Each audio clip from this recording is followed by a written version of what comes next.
ধীরে ধীরে ছন্দে ফিরছে আউশগ্রাম। গ্রামে ফিরতে শুরু করেছেন বাসিন্দারা, খুলতে শুরু করেছে দোকানপাট। গ্রামবাসীদের আস্থা ফেরাতে টহলদারির পাশাপাশি আউশগ্রাম জুড়ে মাইকিং করছে পুলিশ। যে আউশগ্রাম স্কুলের জমি নিয়ে অশান্তির সূত্রপাত, আজ সেই স্কুলও খুলেছে।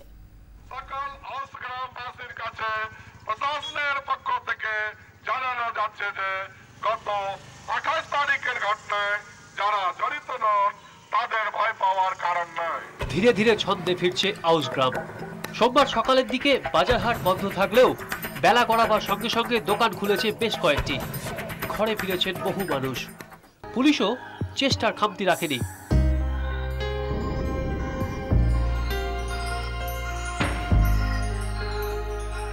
ভয় ছিল, এখন আর ভয় নেই। আমার নাম রজনী কুমার। এই গ্রামে পুলিশের ব্যবহার কেমন দেখছেন? ভালো, ব্যবহার ভালো। পুলিশি টহলদারি, ধরপাকড়ের মধ্যেই খুলেছে আউশগ্রাম উচ্চ বিদ্যালয়। এই স্কুলেই অবৈধ নির্মাণ ঘিরে আগুন জ্বলে আউশগ্রামে। সোমবার স্কুলে যায় জনা 50 পড়ুয়া, আসেন 5-6 জন শিক্ষকও।